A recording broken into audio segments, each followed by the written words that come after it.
You switched to Linux to get your privacy back. Maybe Windows 10 crossed a line you couldn't ignore. Maybe you read one article too many about telemetry data collection and a company that treats your computer like a product it owns rather than a tool you bought.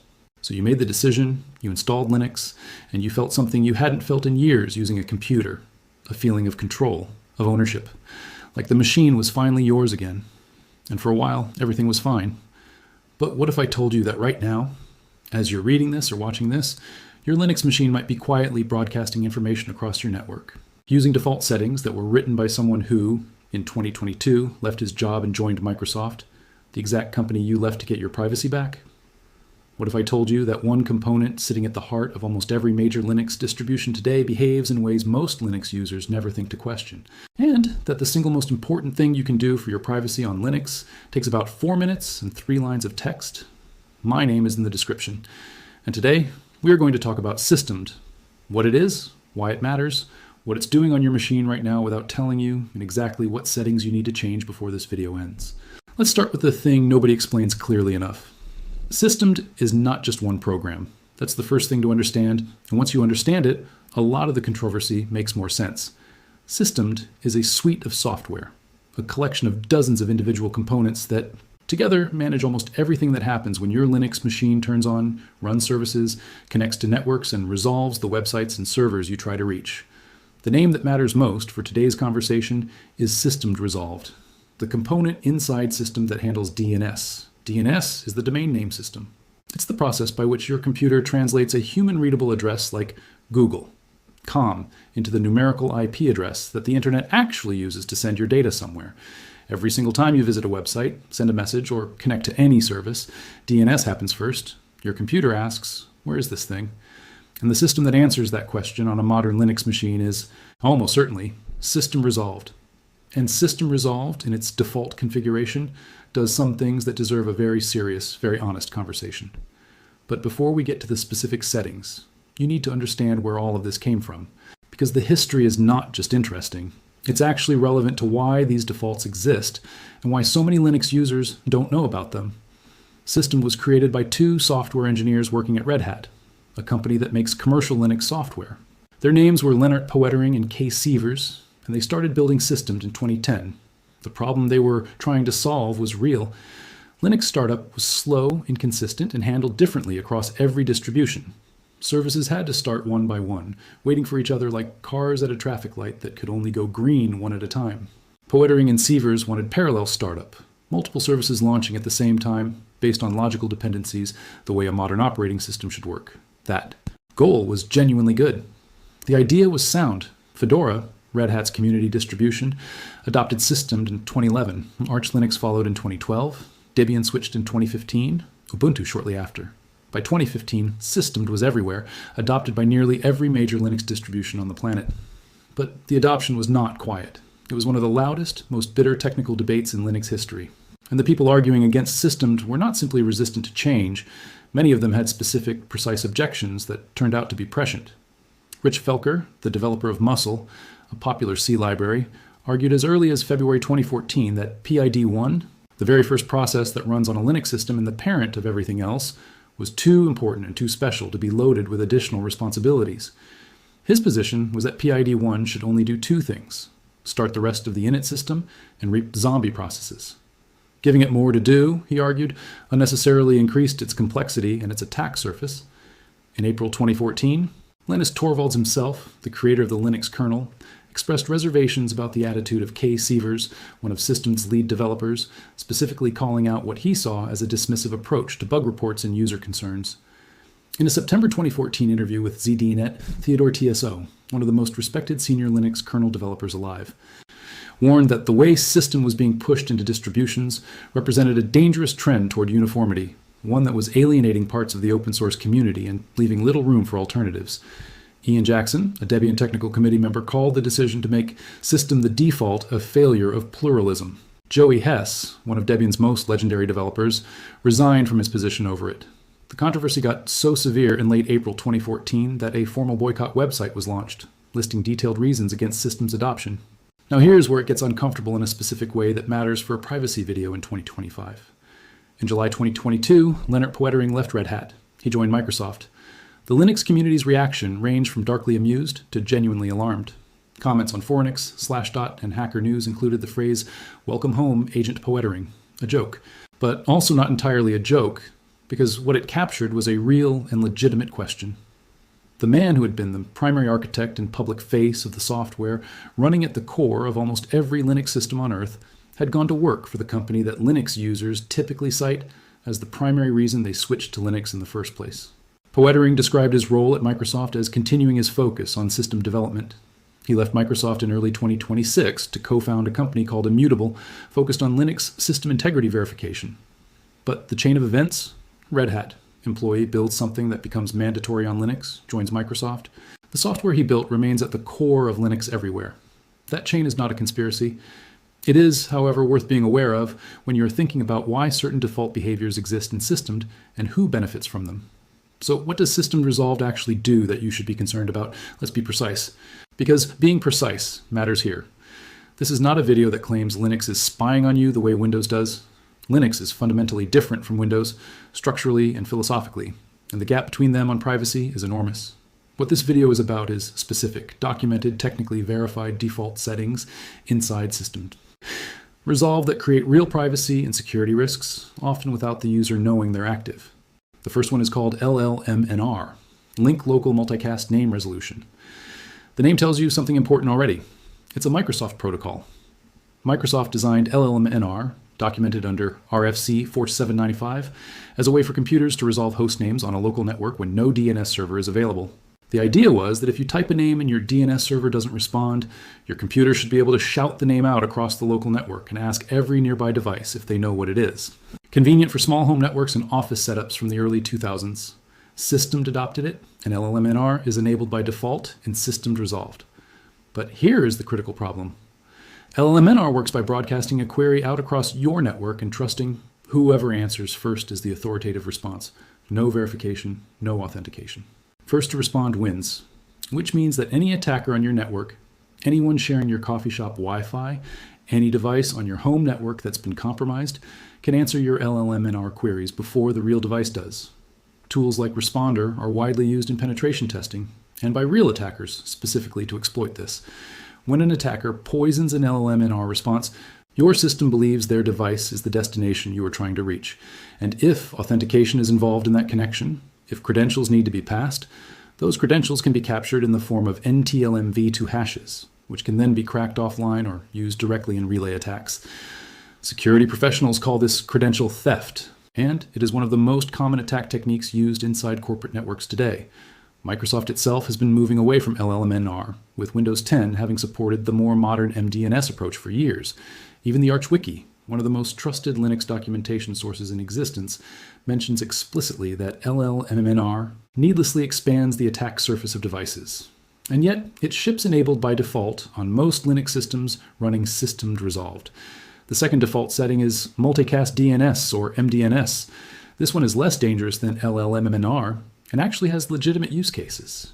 It's how your computer finds your printer on the local network, or how your phone finds your Chromecast, or how various local services discover each other without a central DNS server. But even the official system documentation itself, in the man page for resolved.conf, contains this exact warning. Forwarding certain types of queries may create a privacy and security risk. That's not a security researcher writing that. Or that's system's own documentation acknowledging the risk. And MDNS, like LLMNR, is enabled by default. The third setting is about what happens when your DNS server fails. If systemed resolved cannot reach the DNS server you configured, or if you never configured one and it uses your router's default, or it will fall back to a hard-coded list of DNS servers compiled directly into the system binary itself. Servers that your distribution's developers chose at build time. Servers that might be Cloudflare or Google or another large provider, depending on which distribution you're using. The point is that without your knowledge or conscious choice, your DNS queries might be going somewhere you didn't pick, using servers whose privacy policies you've never read, when your primary DNS isn't available. For most home users, this is a minor concern. For journalists, lawyers, activists, medical professionals, or anyone whose DNS queries carry sensitive information about who they're communicating with, and DNS queries are an enormous source of information about your digital life, this fallback behavior is something that should be a deliberate choice, not a silent default. The fourth default setting is DNSSEC, domain name system security extensions. DNSSE is the technology that adds cryptographic signatures to DNS records. When DNSSE is working, your resolver can verify that the DNS response you received actually came from the authoritative server for that domain and hasn't been tampered with in transit.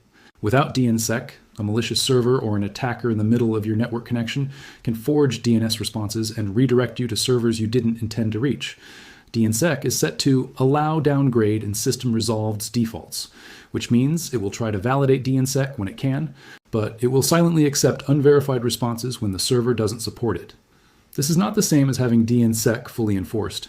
In 2017, a CVE numbered CVE 2017-9445 was discovered in systemd resolve that allowed a malicious DNS server to disrupt service by sending specially crafted packets. DNSSEC addresses exactly this class of attack. In 2023, another vulnerability, CVE 2023-7008, found that systemd resolved would fail to reject unsigned DNS name responses even in signed zones when DNSSEC was supposedly enabled, meaning the protection wasn't actually working the way it was supposed to. That vulnerability was patched, but it illustrates the risk of relying on default configurations without verifying them yourself. And there is a broader pattern of security vulnerabilities in systemd that is worth knowing about, not to be alarming, but because it directly supports Rich Felker's original argument that PID1 running too much code means more attack surface. In September 2016, a security bug was discovered that allowed any unprivileged user to perform a denial of service attack against systemd. The Pony Awards, a security conference award ceremony known for both humor and sharp accuracy, gave Leonard Poettering the lamest vendor response award in 2017 due to his handling of vulnerabilities reported that year. CVE 2023-2664 found that system before version 247 failed to block local privilege escalation in certain common sudo configurations, meaning that running system TAOL status with sudo could allow an attacker to launch other programs as root. CVE 2025-4598, a vulnerability published in 2025, found a flaw in systemd core dump that could allow an attacker to read sensitive data like the contents of or et shadow, the file that stores your password hashes, by forcing a privileged process to crash and then racing to access its core dump before systemd core dump could secure it. These are not minor theoretical concerns. These are real documented vulnerabilities in a component that runs with PID1, the highest possible level of privilege, on your system. Before we get to the specific fixes, there's one more thing about systemd resolved's defaults that rarely gets discussed. Systemd journaled is the logging system. It collects and stores log messages from every service, every application, and the kernel itself. By default on many distributions, the journal is persistent, meaning it survives reboots and accumulates a detailed record of system events and activity over time. On a personal machine, this is mostly useful for debugging, but the journal is stored in binary format in `var log journal, and reading it properly requires the journal TTL command. Some users have noted that binary logs are harder to inspect than the traditional plain text log files that older systems wrote to .var log .syslog. When logs are harder to read, they're easier to ignore. And logs you ignore are logs you can't use to understand what your system is actually doing. On a machine where privacy matters, being able to see your own system's behavior clearly is important. You can use journalctl EF to follow logs in real time, or journalctl since today to review what your system has been doing since morning. Being able to read your own machine's activity log is part of owning it. The fourth default setting is DNSSEC, Domain Name System Security Extensions. DNSSEC is the technology that adds cryptographic signatures to DNS records. When DNSSEC is working, your resolver can verify that the DNS response you received actually came from the authoritative server for that domain and hasn't been tampered with in transit. Without DNSSEC, a malicious server or an attacker in the middle of your network connection can forge DNS responses and redirect you to servers you didn't intend to reach. DNSSEC is set to allow downgrade in systemd resolved's defaults, which means it will try to validate DNSSEC when it can, but it will silently accept unverified responses when the server doesn't support it. This is not the same as having DNSSEC fully enforced. In 2017, a CVE numbered CVE 2017-9445 was discovered in systemd resolved that allowed a malicious DNS server to disrupt service by sending specially crafted packets. DNSSEC addresses exactly this class of attack. In 2023, another vulnerability, CVE 2023-7008, found that systems resolved would fail to reject unsigned DNS name responses, even in signed zones, when DNSSEC was supposedly enabled, meaning the protection wasn't actually working the way it was supposed to. That vulnerability was patched, but it illustrates the risk of relying on default configurations without verifying them yourself. And there is a broader pattern of security vulnerabilities in systems that is worth knowing about, not to be alarming, but because it directly supports Rich Felker's original argument that PID1 running too much code means more attack surface. In September 2016, a security bug was discovered that allowed any unprivileged user to perform a denial of service attack against systems. The Pony Awards, a security conference award ceremony known for both humor and sharp accuracy, gave Leonard Poettering the lamest vendor response award in 2017 due to his handling of vulnerabilities reported that year. CVE 2023-26604 found that system before version 247 failed to block local privilege escalation in certain common sudo configurations, meaning that running systemctl status with sudo could allow an attacker to launch other programs as root. CVE 2025-4598, a vulnerability published in 2025. Spyware found a flaw in system core dump that could allow an attacker to read sensitive data like the contents of r/shadow, the file that stores your password hashes, by forcing a privileged process to crash and then racing to access its core dump before system to core dump could secure it. These are not minor theoretical concerns. These are real, documented vulnerabilities in a component that runs with PID1, the highest possible level of privilege on your system. Before we get to the specific fixes, there's one more thing about system resolved's defaults that rarely gets discussed. Systemd-journaled is the logging system. It collects and stores log messages from every service, every application, and the kernel itself. By default, on many distributions, the journal is persistent, meaning it survives reboots and accumulates a detailed record of system events and activity over time. On a personal machine, this is mostly useful for debugging, but the journal is stored in binary format in Helmerger var log journal, and reading it properly requires the journal-ctl command. Some users have noted that binary logs are harder to inspect than the traditional plain text log files that older systems wrote to var log syslog. When logs are harder to read, they're easier to ignore. And logs you ignore are logs you can't use to understand what your system is actually doing. On a machine where privacy matters, being able to see your own system's behavior clearly is important. You can use journal-ctl, EOM-F, to follow logs in real time, or journal-ctl, since today will review what your system has been doing since morning. Being able to read your own machine's activity log is part of owning it. The third change is DNS. This is where you take deliberate control of who answers your DNS queries, instead of leaving it to your router's default or to whatever fallback server system compiled into the binary. Find the line DNS chars and set it to specific servers you have chosen and trust. Two well-known options that support encrypted DNS and have published privacy policies. Cloudflare uses 1.1.1.1 and 1.0.1. They commit to not selling DNS data and to deleting logs within 24 hours. Quad9 uses 9.9.9.9, a nonprofit that also blocks known malicious domains by default. If you don't trust either of those, you can use your country's government or university DNS infrastructure, or run your own DNS resolver locally, or use a privacy-focused DNS service you've researched yourself. The point is to make a deliberate choice, rather than accepting whatever the default happens to be.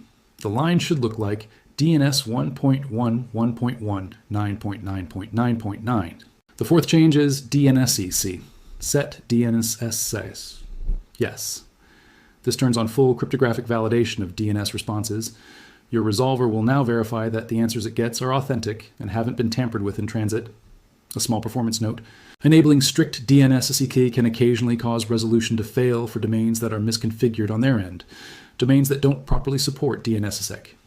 If you find certain websites suddenly unreachable after making this change, you can set DNSSEC back to allow downgrade, which is the default, and that will be a more cautious middle ground. But for most users on most networks, DNSSEC en works without issues. And there is one more thing worth doing while you have that configuration file open. You should check which DNS servers your machine is actually using right now before you make any changes, just so you know what you're starting from. Run the command resolved status in your terminal right now before you open the configuration file. Find your primary network interface, the one marked as the default route, and look at the line that says current DNS server. Whatever IP address appears, there is where all of your DNS queries are going. For most home users, that address will be your router's local IP, something like 192.168.1.1 or 10.go.0.1. That means your router is resolving DNS, and your router then forwards those queries to whatever DNS server your ISP assigned automatically, which means your ISP can see every domain you look up, every website, every app that makes a network request, every service your computer checks in with. If you've been using Linux thinking your browsing was private because you're not on Windows, and your DNS queries are going through your ISP's default servers in plain text, that particular assumption deserves a second look. The fifth change is DNS over TLS. Find the line DNS over TLS and set it to DNS over TLS. Yes. Without this setting, your DNS queries travel across your network in plain text. That means anyone watching network traffic, data on public Wi-Fi, or at the network level by your ISP, can see every single domain you look up. DNS over TLS encrypts those queries so that even someone watching the wire cannot read which sites you're visiting. This pairs with the explicit DNS server setting you made above. Make sure the server you chose supports DNS over TLS, which both 1.1.1.1 and 9.9.9.9 do. Now save the file. If you used Nano as the editor, press Ctrl X, then Y when it asks if you want to save, then enter to confirm the file name. Then run one final command to restart the service and apply your changes. Sudo systemctl restart system resolved. Press enter. If no error message appears, the new configuration is active. You can verify it by running resolve till status. This will show you the current protocols in effect, the DNS servers being used, and whether DNSSEC and DNS over TLS are active. If everything looks right, you're done. 4 minutes, 3 lines of text. The biggest privacy vulnerabilities in Linux's default network name resolution configuration. Fixed. And now let's talk about something that matters beyond these specific settings, because the real lesson of this video isn't just about LLMNR and DNSSEC. The real lesson is about defaults. Defaults are where privacy is won or lost, not in the dramatic moments, not when someone explicitly tries to hack you, not in the obvious attack scenarios that get written about in news articles. Privacy is lost quietly at the level of default settings that nobody reads, protocols that got turned on because a developer thought convenience outweighed caution, services that broadcast information across your network because that's the behavior that makes things just work for most people most of the time. The Linux community has always understood this better than anyone. It is why Linux users care about open source code, because you can read the defaults. It is why distributions like Arch Linux document everything, because informed users make better decisions than users who are kept comfortable and uninformed. The system defaults we discussed today are not malicious. There's no evidence that anyone built them to spy on you. They are convenience features that create attack surfaces and privacy risks as side effects of trying to make name resolution work smoothly across different types of networks. But knowing that the defaults aren't malicious doesn't mean the defaults are fine. LLMNR is a real attack vector. Security professionals disable it as a standard hardening step. DNS without encryption is a real privacy leak. Your ISP can see every domain you visit if your DNS queries aren't encrypted. Relying on fallback DNS servers you didn't choose is a real loss of control over where your data goes. These risks are real, whether or not anyone intended them. And there's a larger story unfolding around Linux right now that you should be watching closely. As Linux grows, and it is growing faster than it has grown at any point in its history, reaching 4.7% desktop market share in 2025, according to StatCounter, with over 3% of Steam's gaming user base running Linux. As of late 2025, it becomes more interesting to more companies. Ubuntu is adding telemetry. It's opt-in, it's transparent, it's genuinely better than what Windows does, but it's there, and it represents a direction. The Steam Deck has brought millions of users to Linux who never would have considered it before, and many of them don't even know they're running Linux because Valve has done such a good job making SteamOS seamless. That growth is genuinely exciting. But a platform that doesn't tell its new users where to look for privacy risks is a platform that will slowly develop the same blind spots that drove those users away from Windows in the first place. You switched to Linux, or you're thinking about it, because you believed privacy was possible. That belief is correct. Linux is still the most privacy-respecting mainstream operating system available. The fact that you can open registry system resolve.conf and change 4 lines to fix the network-level privacy issues that most Windows users can never fully address, that's Linux. That's what it means to own your machine. But owning the machine doesn't automatically mean it's configured to protect you. Ownership means responsibility. Knowing where to look, knowing what the defaults mean, knowing which settings were left on because they're genuinely useful and which ones were left on because nobody thought to turn them off. That knowledge is what separates a secure Linux setup from a Linux setup that just feels secure. So, check your settings.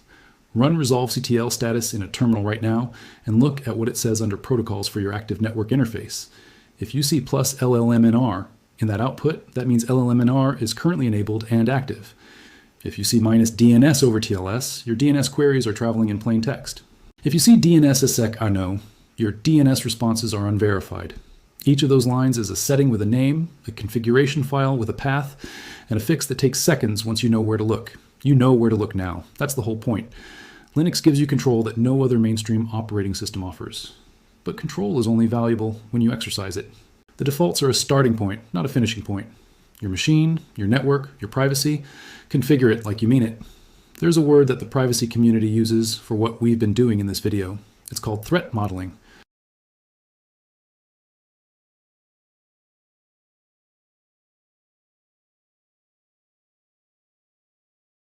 Credential theft attacks on public Wi-Fi using exactly the LLMNR poisoning technique we discussed. DNS manipulation that could redirect you to a fake login page designed to steal your password, and corporate telemetry that accumulates profile data about your behavior over time. All 4 of these threats are addressed by the configuration changes in this video. None of them require you to go off the grid, abandon your email, or live in a terminal with no graphical interface. They require 4 settings in 1 text file, a 2-line command to restart a service, and about 4 minutes of your time. The last thought I want to leave you with is this. The reason this video exists is not to make you afraid of Linux. Linux is still the right choice. The reason this video exists is because the people who came to Linux for privacy deserve to actually have it. Not just the feeling of it, not just the story of it, but the real, configured, deliberate thing. Systemed is not going anywhere. It's at the core of every major distribution, and will be for the foreseeable future. Its creator helped build the modern Linux boot process, and despite the controversy, Systemed genuinely solved real problems that made Linux startup inconsistent and slow. But the fact that something solved real problems doesn't mean its defaults are above question. Defaults matter. Settings matter. The 4 minutes you spend in etc. systemd-resolved.conf are 4 minutes that make everything you do on your machine, every connection to every server, every DNS query you send, actually as private as you believed it was when you installed Linux in the first place. Do it today. Check your settings, read your logs, own your machine.